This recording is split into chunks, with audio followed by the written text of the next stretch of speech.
छोलिया हो या लोबिया, सफेद चने या काले चने, सब कुछ मजेदार बने। यूक्रेन के 600 सैनिकों को मारने का दावा।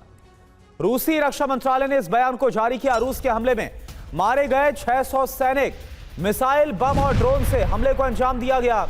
यूक्रेन के कई बख्तरबंद वाहन भी इसमें तबाह हुए।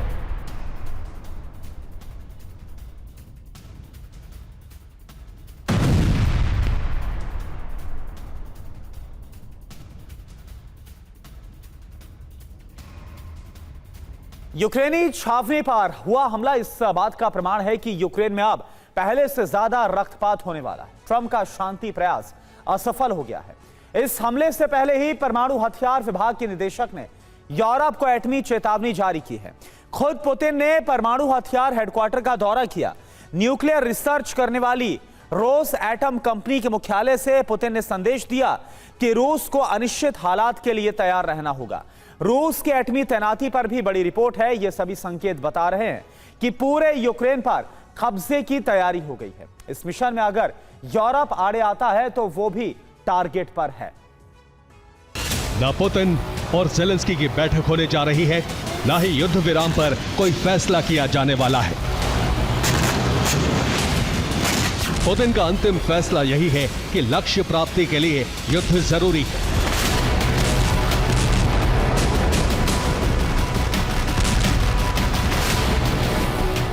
बीते 3 दिन से यूक्रेन पर जिस तरह बारूद बरसाया जा रहा है, उससे यह साफ हो गया है कि अब ट्रंप का प्लान फेल हो चुका है।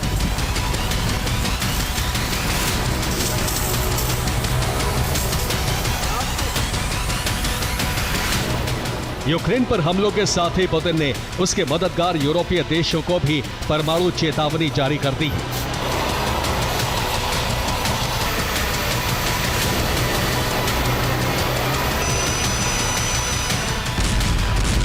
22 अगस्त को पुतिन का विमान मॉस्को से उड़ा। कुछ देर बाद इस विमान की लैंडिंग रूस के सारोव शहर में हुई। सारोव शहर पहुंचकर पुतिन ने अपने विरोधी देशों को चेतावनी जारी कर दी।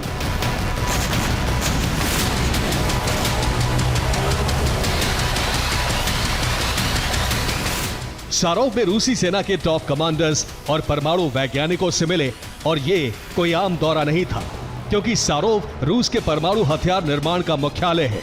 सारोव में रोसएटम यानी परमाणु हथियार बनाने वाली सरकारी कंपनी का मुख्यालय है। यहाँ परमाणु तकनीक पर रिसर्च की जाती है। रूस का पहला परमाणु बम इसी शहर में बना था। पुतिन ने सारोव पहुंचकर रोसएटम के अधिकारियों से मुलाकात की। इसी मंच से पुतिन ने ऐलान कर दिया कि रूस की परमाणु शक्ति का दुनिया में कोई मुकाबला नहीं है। ये रूस का कवच भी है और विध्वंसक हथियार भी।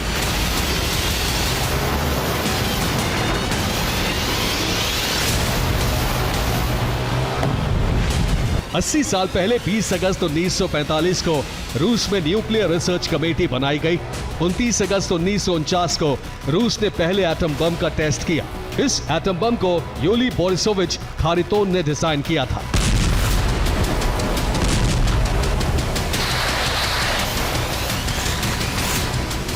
सारोव में पुतिन ने यूली खारितोन के स्मारक पर श्रद्धांजलि देकर आभार जताया। लेकिन जिस वक्त पुतिन सारोव शहर में परमाणु वैज्ञानिकों का आभार प्रकट कर रहे थे, उसी वक्त रोसएटम निदेशक एलेक्सी लिखाचेव ने एटमी धमकी जारी कर दी। रूस इस वक्त सबसे बड़े खतरे का सामना कर रहा है। इसका अर्थ है कि हमें अपने परमाणु हथियारों को उन्नत बनाते रहना होगा।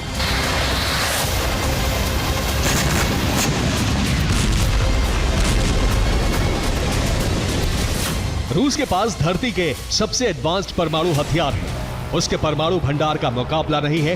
रोसएटम के प्रमुख के इस चेतावनी के साथ ही रूस ने अपनी परमाणु सबमरीन और युद्धपोत भी यूरोप और अमेरिका के करीब तैनात कर दिए हैं।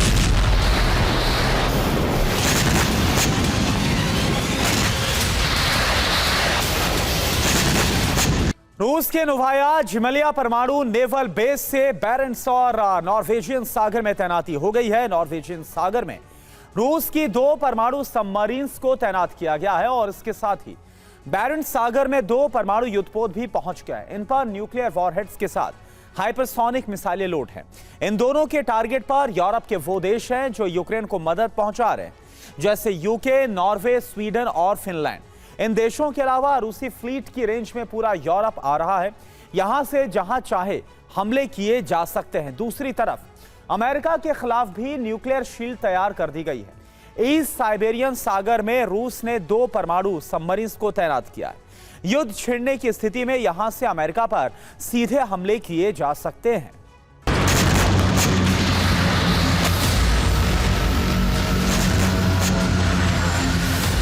पुतिन का सारोव दौरा इसी बात का संकेत है कि रूस एटमी युद्ध के लिए तैयार है।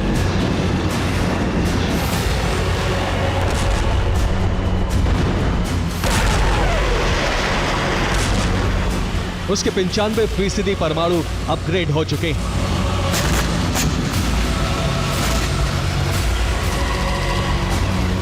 अठारह अगस्त को वॉशिंगटन वार्ता के बाद जब पुतिन और ट्रंप की फोन पर चर्चा हुई, तब लग रहा था कि युद्ध विराम पर मामला आगे बढ़ सकता है।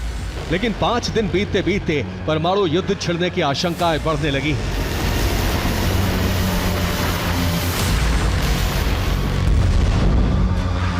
क्योंकि ट्रंप ज़ेलेंस्की को पुतिन की शर्तों पर सहमत नहीं कर पाए और इसके बिना रूस युद्ध विराम वार्ता के लिए तैयार नहीं है।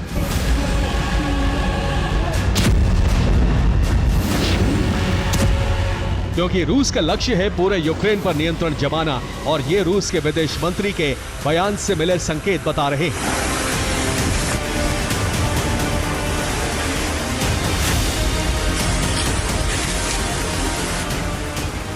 सर्गेई लावरोव ने कहा है कि यूक्रेनी सरकार से यूक्रेनियों की रक्षा करना ही क्रेमलिन का लक्ष्य है। यूक्रेन के रूसी भाषी लोगों को सम्मान और सुरक्षा के बिना यूक्रेन के साथ दीर्घकालिक समझौते नहीं हो सकते।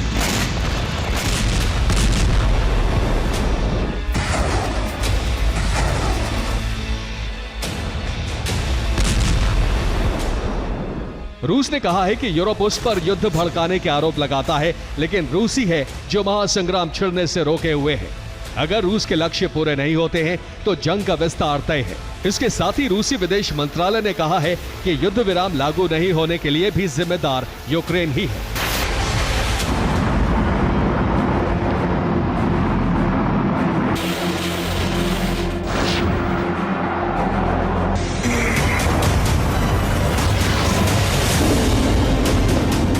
इसीलिए रूस ने कहा है कि बिना किसी एजेंडे के यूक्रेन के साथ बैठक नहीं हो सकती।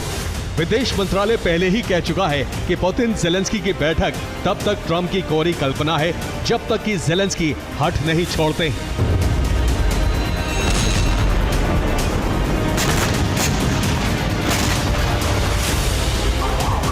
ट्रंप पुतिन की इस शर्त पर सहमत है कि यूक्रेन को नेटो सदस्यता नहीं दी जाएगी और इसके साथ ही डोनबास से यूक्रेनी सेना हटाने पर भी सहमति थी।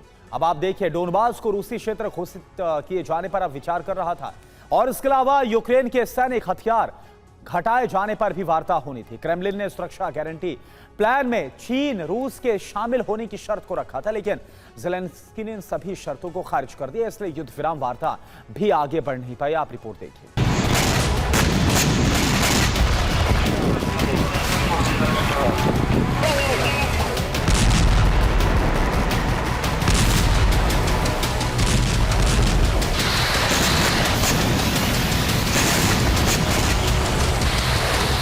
दरअसल ज़ेलेंस्की और यूक्रेनी सरकार के अहम पदों पर बैठे अधिकारियों को लग रहा है कि पुतिन अस्थायी युद्ध विराम चाहते हैं।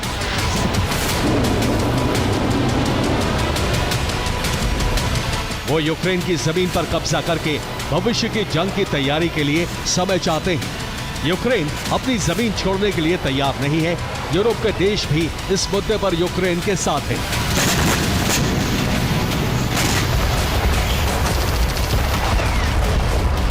वो लगातार यूक्रेन को मदद और सुरक्षा की गारंटी के पक्षधर हैं।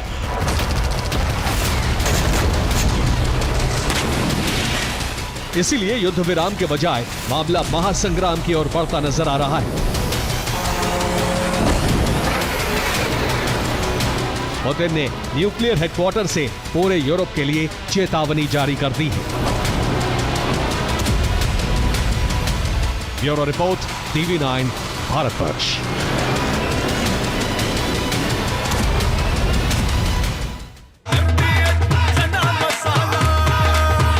छोलिया हो या लोबिया, सफेद चने या काले चने, सब कुछ मजेदार बने।